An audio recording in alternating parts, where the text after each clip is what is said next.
Welcome. This is the Ag Engineering Podcast, where we talk tools, tips, and techniques to improve the sustainability of your farm.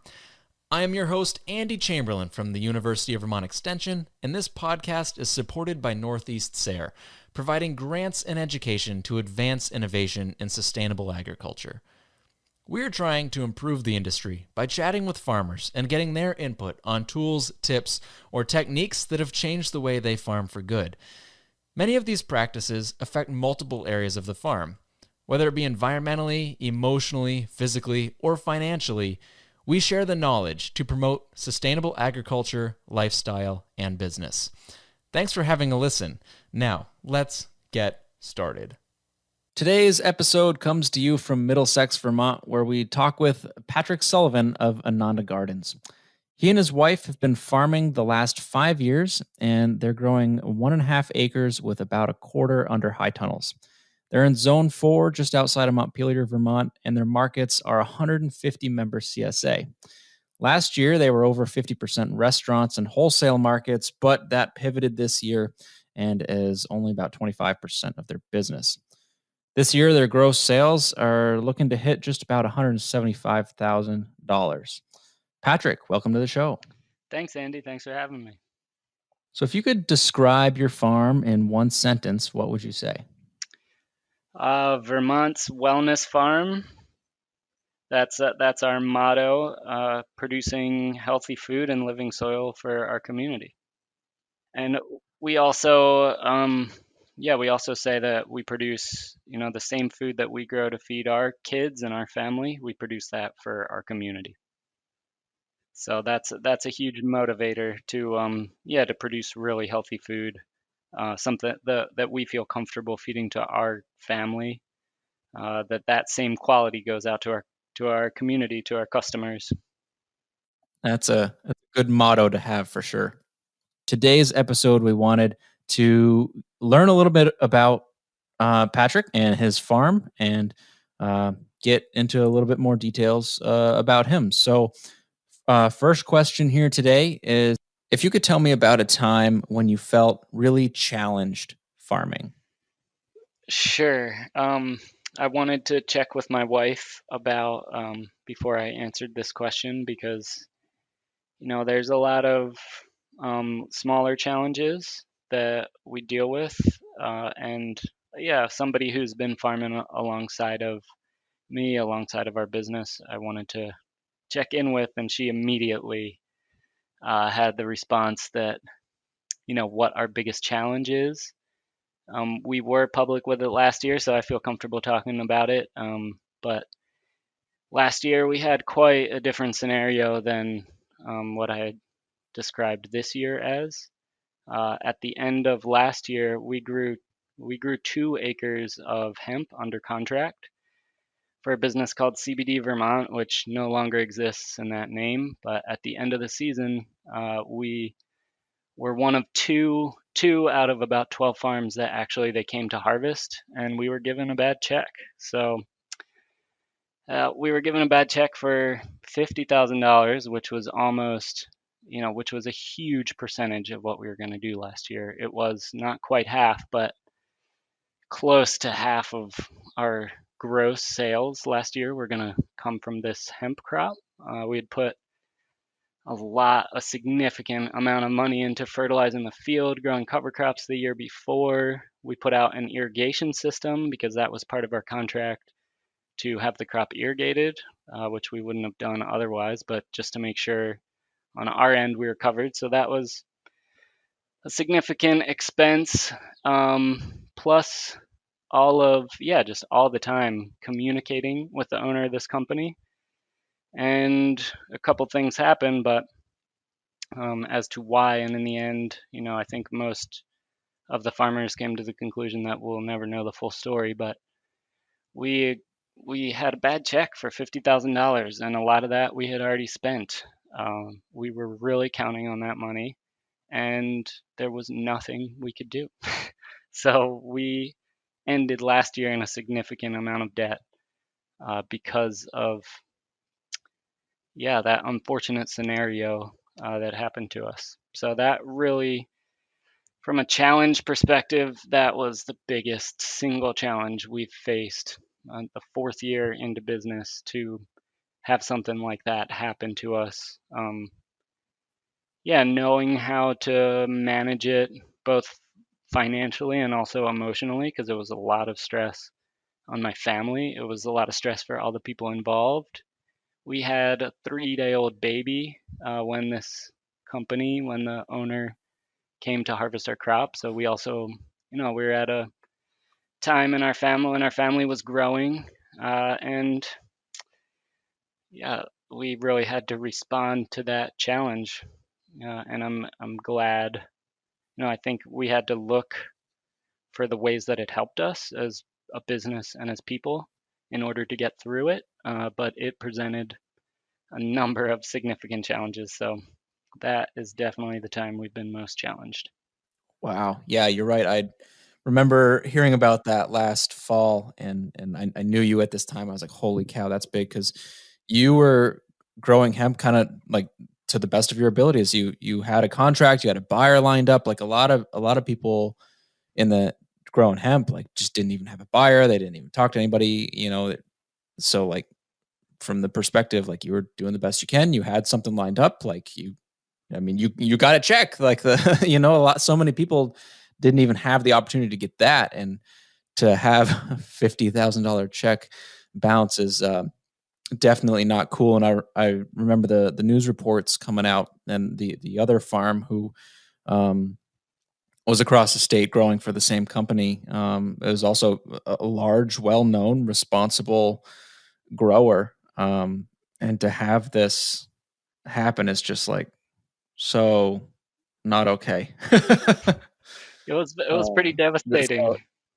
I mean, we got into it the year before because living in central Vermont, I really got into farming, wanting to grow food, and my knowledge base was in food. But we saw this as an opportunity to. We just bought our own farm, had significant amount of expenses that were new from, when you move from lease land to owning farmland, there's just a set of expenses that you never even knew existed.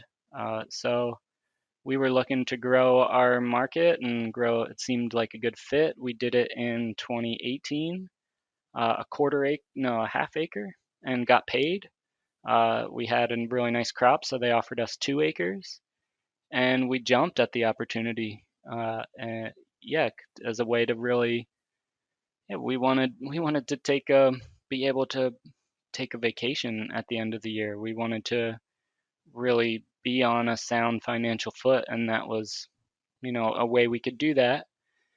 So we jumped at it, and yeah, it's totally unfortunate that it didn't work out. It was something that none of us could have ever expected, and we got a lot closer to a lot of the farms that were involved with this scam, because it was really it was a scam, it was a fraud, and it was equally devastating to recognize that even though we had a signed contract, it really didn't mean anything. A signed contract is only as good as the people who sign it. If you don't trust them, then and we know now hindsight is 2020, but you shouldn't enter into a contract with someone you don't trust, because legally there was really no route for us. The guy who scammed us claimed that he didn't have any money.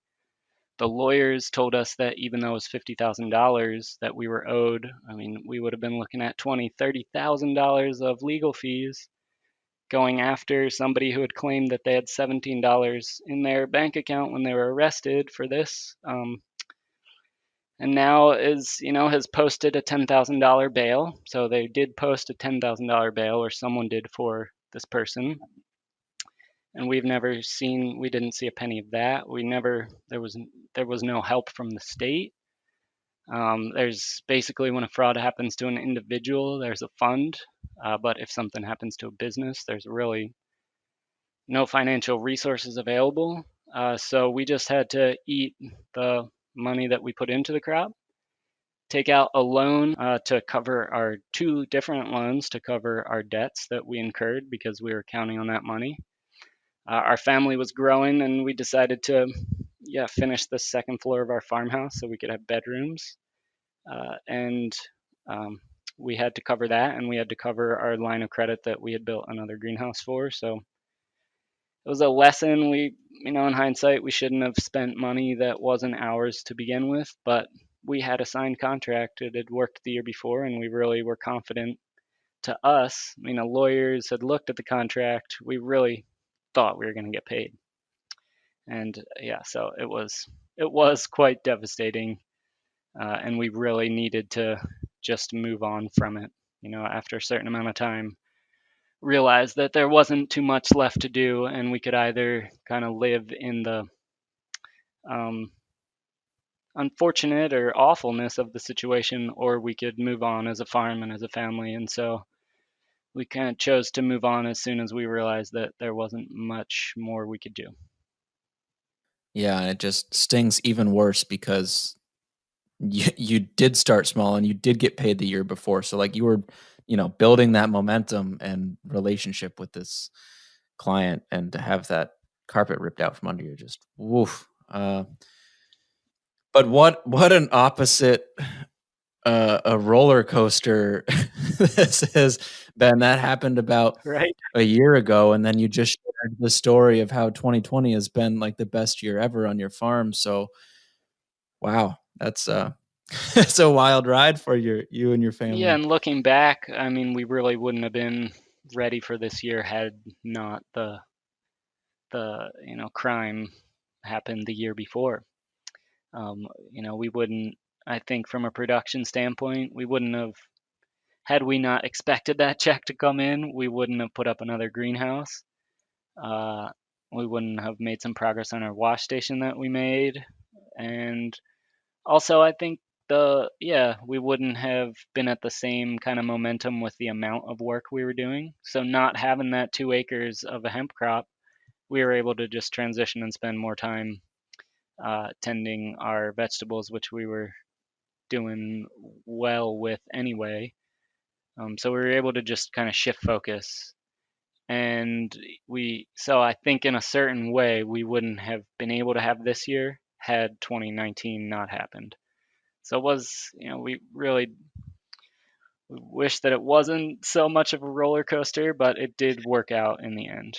It has worked out. And that right there is the powerful thing as well. I mean, that is a huge devastation, but to have the mindset to realize that it, in a way, it still set you up for success. That you got more than that $50,000, this year in return, and it was rough, but to be able to have the headspace and stability in you and your wife's mind to work through it and get through that and see the benefits that came from last year is really strong, and says a lot about who you guys are as well. Mm. Yeah, the what you just said about the mindset.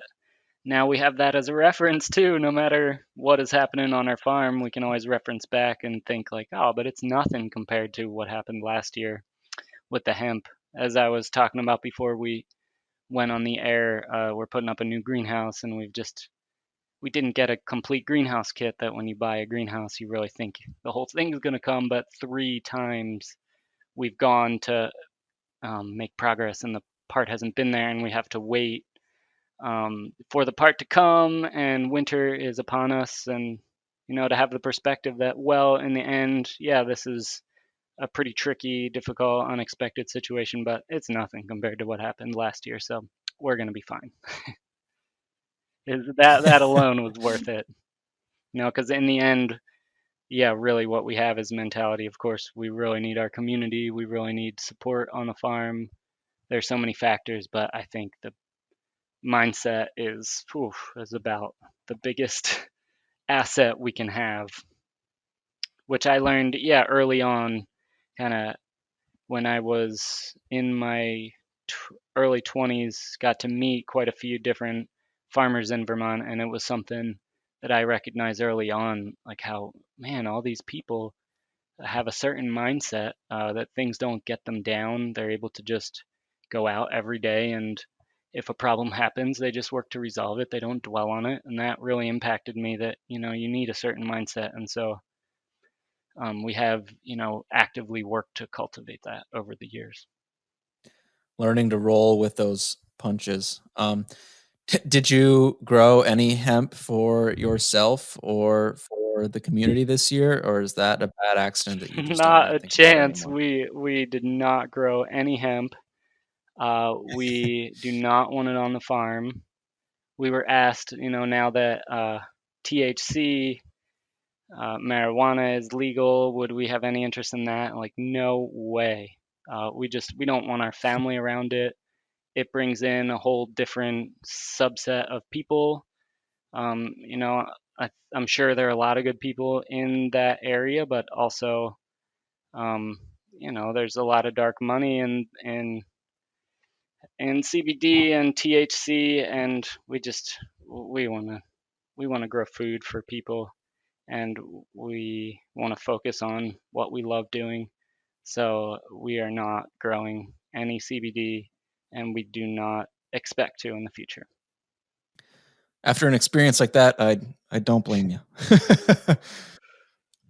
I would say that's probably quite one of the largest, challenges that that you could face farming. Is there any other things that, even come close to that or anything else you'd like to share, related to challenges, in farming as a career? I think challenges are something you've got to embrace in this career, because, yeah, from a production standpoint, there are always challenges with crops. You need to anticipate them and, just not beat yourself up about things, or, uh,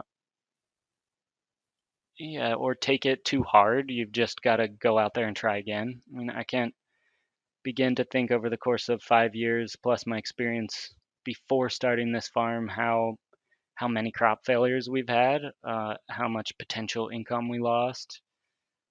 There's been challenges as far as weather, or not watering something enough. It doesn't germinate, and I don't know, say there's $500 down the drain. You really work to um, not have that happen, but especially starting a farm, those types of things are going to happen, and um, they're still happening. They're happening a lot less, but we water something with too much fish emulsion in it in the greenhouse, and we lose a bunch of greenhouse peppers. That happened this year. It was totally unexpected.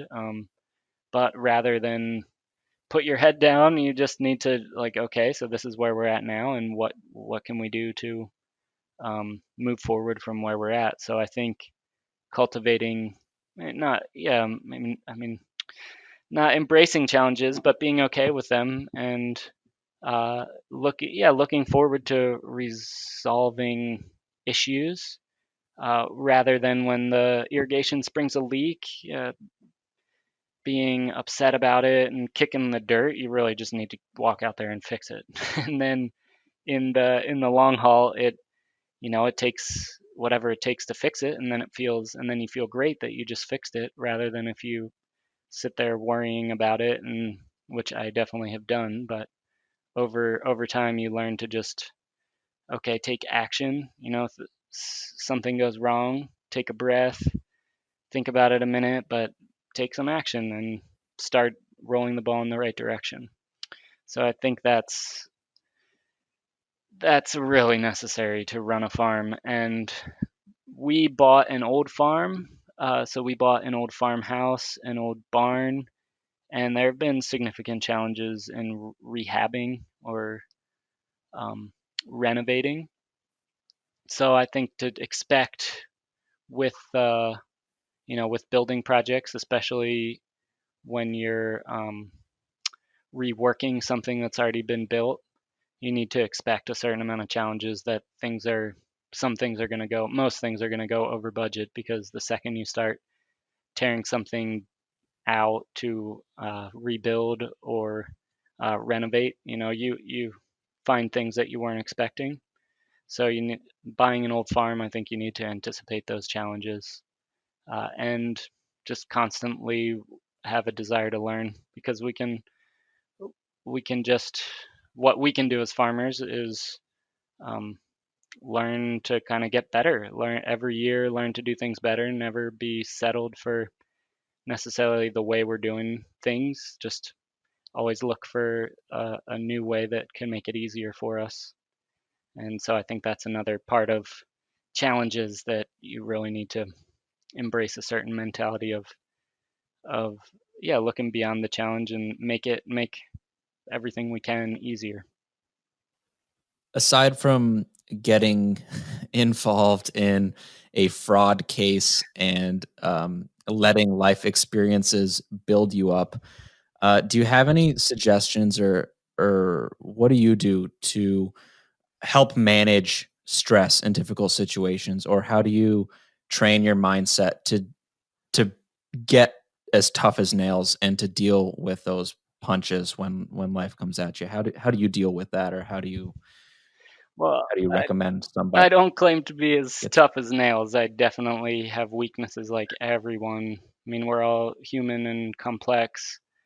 I rely, I've got a great support network. My family is awesome. So being able to walk through things, my partner is got a really positive mindset. So I would first and foremost say she helps me look at things in a positive light rather than, yeah, get down on it. I would also say reading. There's a book called Mindset by Carol Dweck, who was a Stanford professor that did a lot of research on mindset and talks a lot about grit. So we have this idea that geniuses were just born child geniuses, but if you look at people who are really successful, they have a lot of grit. So they fail all the time, but they constantly get out there and keep trying. So I think reading about that kind of mindset, because it's not something that I was just born with, uh, has been really helpful. Talking with my family and having a good support network has been really helpful. I also lived abroad. My wife is from El Salvador, and our first daughter was born there. We lived there for a couple years, and I just go back to how resilient people are there. Literally, there's a huge earthquake, and 5 a.m. the next morning, people are like out walking to work. So it is such a vulnerable place. It's a country that's had so many hard cards dealt. It's gone through civil war, a really fragile environment. It's a really deforested country, and yet people are happy. People are happier and more willing to talk with you there than I've found that generally people are in this country. People are just constantly looking to reinvent themselves and get ahead, and no matter kind of what cards you're dealt. And so I, you know, getting out of the context of where I grew up and experiencing other places in the world where people have that mentality has definitely been enlightening, and it's pretty mind blowing, um, to just witness the level of resiliency that some people have. And so in the context of what we're doing, it just really helps put it into perspective that the issues that we're dealing with are not that big. A lot of people just go through unimaginable challenges every day, and they continue waking up and trying. So that as well has been pretty formative in where we're at now. Well, thanks, Patrick, for opening up and sharing your mindset and perspective on challenges. I think um, it takes a lot to share stories like this, and it's super appreciative that I know the listeners like to hear stories of what other people are going through and how they manage that stress. So, thanks for sharing, and thanks for coming on the show. Is there anything else you'd like to share? Um, just I hope that people could glean whatever they can, and it's been of some use. Me sharing our experiences, and thank you, Andy, for having curiosity and asking us and presenting the opportunity to share. So it goes both ways. If people want to find and follow along with you or reach out with questions, how can they do that? Oh, through our website, anandagardens.com. Our emails are on there, and yeah, we're not big social media. We're not really tapped into social media, so I think following us on our website or email or giving us a call is the best way to reach out. Thanks for listening to today's episode. If you learned something today or plan to make a change on your farm, let me know. I'd love to receive any feedback you have. Just click the link in the description to submit the form. It will help the future of this podcast to be a resource that is helpful for you. And while you're at it, I hope you go ahead and subscribe, share this with a friend, or leave a comment. And if you want more information, check out the show notes on our website at agengpodcast.com. That's agengpodcast.com. Thanks for listening, and I hope you have a great day.